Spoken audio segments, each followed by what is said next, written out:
Franqueados da Cacau Show, relatando casos de perseguição contra quem discorda do CEO. Hoje no boletim, franqueados denunciam essa tensão dentro da Cacau Show.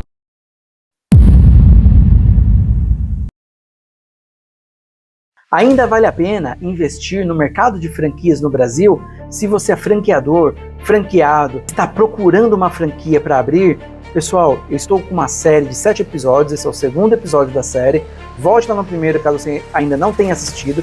A gente já vem trazendo o que está acontecendo neste ano de 2025.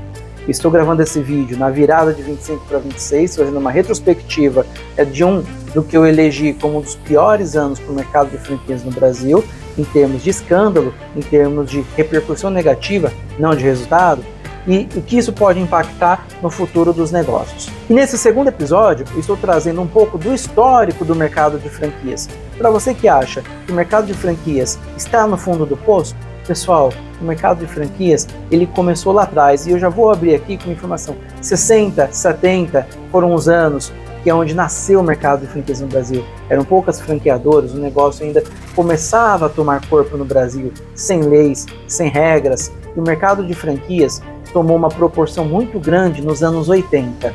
Quando chegou os anos de 1990, existiam cerca de 500 franqueadoras no Brasil vendendo seus negócios.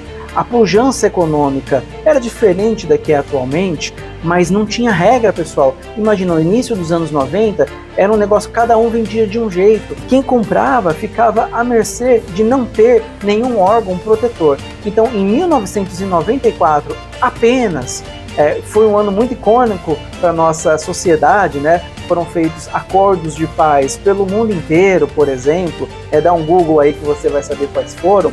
E no Brasil foi o ano do Tetra, né? Foi o ano que a gente perdeu Senna, foi o ano que a gente teve o Plano Real, né? Que foi icônico também para a nossa economia, e a Lei de Franquias. Pessoal, um ano em que uma lei sobre um determinado assunto é criada, não é por acaso. É porque tinham muitas queixas, uma necessidade grande de ter fiscalização.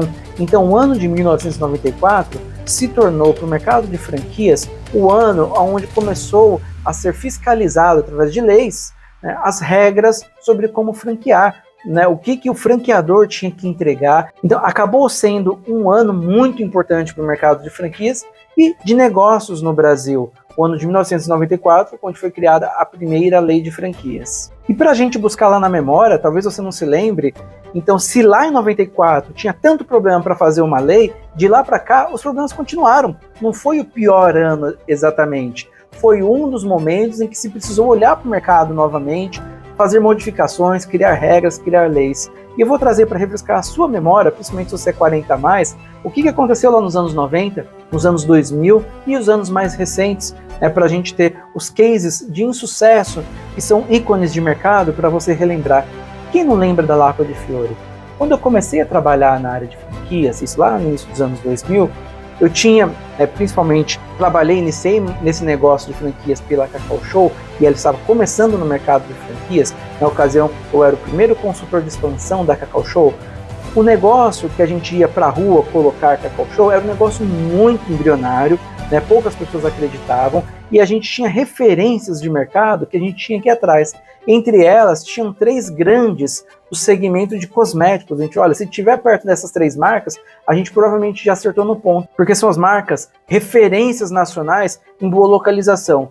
Em primeiro tinha a Boticário, né, que era sempre aquela marca desejada. Naquela época, ela era, posso dizer que tão desejada quanto uma Lacqua di Fiore, uma água de cheiro. Para vocês terem uma ideia, pessoal, essas 3 marcas, elas ficavam ali meio que alternando em quantidade de lojas, em crescimento.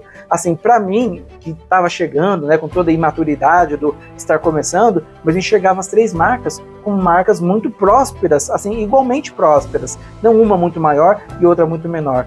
Eu tirei um print aqui, aí me desculpem por não ter tirado a data do print, mas já é uma publicação da Pequenas Empresas Grandes Negócios, ou seja, é coisa que tem no máximo uns 15 anos atrás. Olha só os números da Lacqua di Fiore, 1.150 franquias. Uma empresa que começou lá em 1980, começou a franquear em 83, e no início dos anos 2000, que tinha mais de 1.000 franquias, lojas físicas, pessoal. É uma empresa que teve muito sucesso, mais de 1.000 franquias é muita franquia. E eu me lembro bem, eles buscavam bons pontos, a maior parte deles estava naquele ponto 10, assim, eles não colocavam loja em qualquer lugar, ou seja, tinha uma inteligência de varejo muito boa por trás disso. E aonde está hoje a Lacqua di Fiore? Fui tentar resgatar um histórico recente da rede Lacqua di Fiore, e o que a gente acha, pessoal? Aquisição primeiro, né, crise e recuperação judicial em 2014. 2014 foi um ano bem ruim para geral no varejo. Eu me lembro que até 2013 o varejo nadava de braçada. Lojas que eu participava faturavam quase 200 mil reais. Em 2014 já caíram 20%, 30%. 2015 caíram um pouco mais. E assim foi. Isso é resultado de economia. Isso não é resultado exatamente de má gestão. Claro que a gestão tem a responsabilidade de se reinventar, de trazer novas oportunidades. Mas não é tão fácil quanto parece. Não é o gestor habilidoso, ele consegue dar. Isso é coisa muitas vezes para gênios. A maioria das empresas, elas não perduram por todos os ciclos econômicos negativos, né? Em quedas de mercado. Muitas delas quebram. E provavelmente foi isso que aconteceu com a Lacqua di Fiore. Então, por exemplo, aqui, ó, crises e recuperação judicial, enfrentou desafios financeiros e recuperação judicial em 2014. A gente está falando de volta, estamos em 25 para 26, estou gravando a virada do ano esse vídeo, e a gente tem há 15 anos atrás uma grande empresa com mais de 1.000 lojas, 4 anos depois, recuperação judicial. Então é um negócio que não tem a ver só com a gestão, tem principalmente a ver com o momento econômico que a gente passou em 2014, que foi muito difícil, 2015, 2016, né, ainda bastante difícil. E a gente teve, então, de lá para cá, uma tentativa de restabelecer mercado que não foi bem sucedida. Isso aconteceu com Lacqua di Fiore. Se você pegar histórico da Água de Cheiro, também entrando com grupos de nome, com capital, e ainda assim, aquele nome que tinha muito potencial em várias regiões do Brasil, hoje ainda não tem como voltar para o mercado com aquela potência, diferente do Grupo Boticário, que perdurou por todo esse tempo. Agora, olha que caso curioso, pessoal. Quem não lembra do chocolate Spam, a moedinha, o cigarrinho de chocolate, né? Olha essa campanha hoje em dia como seria uma criança com um cigarro na mão, né? Então seria assim um absurdo, né, a gente falar disso hoje em dia. A empresa, né, que faria já 90 anos em 2025, tá? Ela tem a idade praticamente da Copenhagen. Então você pega o tamanho do Copenhagen e o tamanho da chocolate Spam. Ah, será que a Copenhagen ficou como ficou porque foi franquia? Provavelmente ajudou bem, né? Provavelmente ela se manteve porque teve injeção de capital de franqueados, gestão de franqueados, então teve uma história em particular, né? Porque a franquia provavelmente segurou a Copenhagen como sendo aí uma das marcas mais valiosas do mercado de chocolate. Em 2016, a Chocolate Spam foi adquirida, mas em 2023 ela decretou falência. Então, assim, ela não optou por fazer um movimento de rede de lojas, por se adaptar, sair do varejo e colocar na gôndola do supermercado, sair da gôndola da padaria e colocar lojas próprias. Ou quando tomou essa decisão, provavelmente foi tarde demais, porque ela tentou fazer. Né? Então, o que aconteceu? Esse movimento de não virar franquia provavelmente matou a Chocolate Spam. Tá? Existem muitas vantagens quando você vira franquia. Além dessa que a gente falou de capital e gestão, né, existe toda uma estrutura, uma responsabilidade com outras pessoas, com outros gestores. Existem mais cabeças pensando no negócio. Então tem muitas vantagens que aqui a Chocolate Spam acabou não aproveitando. E por uma ironia do destino, uma empresa fundada em 1989, né, chamada Cacau Show, comprou aquelas migalhas, ficaram, né, da Chocolate Spam, aqueles equipamentos que provavelmente vai utilizar em suas fábricas, em alguma parte da sua história. Então a Cacau Show nasceu, né, como uma venda de padaria, uma venda de porta a porta, mas rapidinho, com 12, 13 anos de idade, percebeu que, olha, o negócio era abrir lojas com marca própria. E aí depois o sistema de franquias. Então, por exemplo, teve muitos negócios da moda, né, como por exemplo, Cupcake, durou, sei lá, 1, 2 anos, brigadeiros, que eu tive nesse mercado, inclusive, né, trabalhei na maior rede de brigadeiros, da moda de brigadeiros, né, rede de iogurte, paletas mexicanas, são todos negócios que tiveram um momento de consumo, mas que não perduraram, né, para a eternidade. O negócio de chocolates, particularmente, ele tem um apelo de Páscoa, um apelo de presente, de Natal, que traz um potencial além do consumo. Então faz com que ele tenha um faturamento maior, por conta das datas comemorativas, em especial essas duas que eu citei.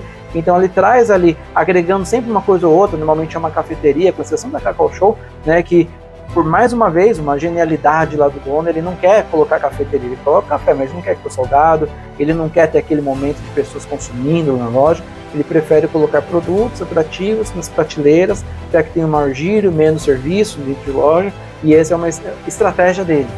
E não são só produtos que determinam o segmento de sucesso ou não, tá? Outros segmentos passam por desafio. Por exemplo, o segmento de moda. Pessoal, quando o mundo começou a ficar globalizado, a China começou a produzir muito, tudo que a gente compra é made in China. Então a moda passa por desafio, a educação passa pelo desafio de concorrer com a internet, o calçado passa pelo desafio de correr com o importado também. E a gente tem muitas empresas de tecnologia que agora trazem produtos do mundo inteiro para competir com o nacional. A gente tem uns desafios internos de competir com a gente mesmo, tá? Com a loja de shopping competindo com a cozinha do apartamento de uma senhorinha que faz um produto específico, que é o mesmo do segmento da loja de shopping, a franquia renomada, e que ela faz com qualidade, tem boas receitas, só com custo baixíssimo. Então os desafios são infinitos. Tá? Não dá para a gente também culpar nem produto, nem só o segmento de franquias, e a gente tem então no histórico de mercado os desafios sempre se renovando, e quem não evolui, pessoal, não adianta, vai ficar para trás. Outro exemplo, modelos, a gente já apostou em modelos diferentes. Quem não lembra da época onde os food truck tinham um parque de food truck em cada esquina? Aqui tinha muito, em São Paulo tinha muitos, né? Então a gente teve, por exemplo, se vocês não se lembram, a Cacau Show já teve modelos de quiosque, de carrinho de quiosque. Provavelmente quem não acompanhou a evolução da marca lá no início não vai lembrar dos carrinhos. É um modelo que eu considero que não deu certo. Teve um modelo de imóvel da Cacau Show e mais uns dois que foi implementado, foi divulgado e não deu certo. O que deu certo? Modelo de loja de shopping, modelo de loja de rua, lojas mais baratas em cidades menores e agora o modelo de container. Mas para ter esses 4 modelos que eu falei aqui que deram certo, outra meia dúzia foi criada e não deu certo. Então, assim, não é tudo que cria por uma empresa também que dá certo. Então, a gente tem ainda essas outras variáveis, né, de risco envolvido no negócio. Alguns cuidados precisam ser tomados, né, nessa coisa de produto, modelo de negócio, né, agora adequação ao digital. Então, são tantos os desafios e quem que vai continuar crescendo é aquela franquia, é aquele negócio que tem maior capacidade de adaptação. E para o próximo vídeo, pessoal, eu trago aqui os desafios recentes do mercado de franquia. E posso te falar que a cereja do bolo eu vou contar para vocês a história da franquia Maramix. Maramix, a empresa que eu fundei, eu sou do mercado de franquias e eu decidi, há poucos anos atrás, deixar o mercado de franquias com a Maramix e vou te contar todos os detalhes. Então, se você é franqueador e pensa que pode ter que dar um passo atrás para dar 2 para frente, saiba que essa é uma história da maior parte das franquias do Brasil. As grandes franquias que você vê por aí, provavelmente já chegaram no momento assim, ops, espera aí, eu preciso dar um passo para trás. A maioria já fez isso. E a Maramix acabou tendo que tomar essa decisão, difícil decisão, de dar esse passo para trás, de esperar, de trabalhar apenas com máquinas próprias, sem franquear o negócio, para quem sabe lá na frente voltar com um sistema de franquias. E essa é só a cereja do bolo, tem muito conteúdo no próximo vídeo para vocês. E eu te espero lá.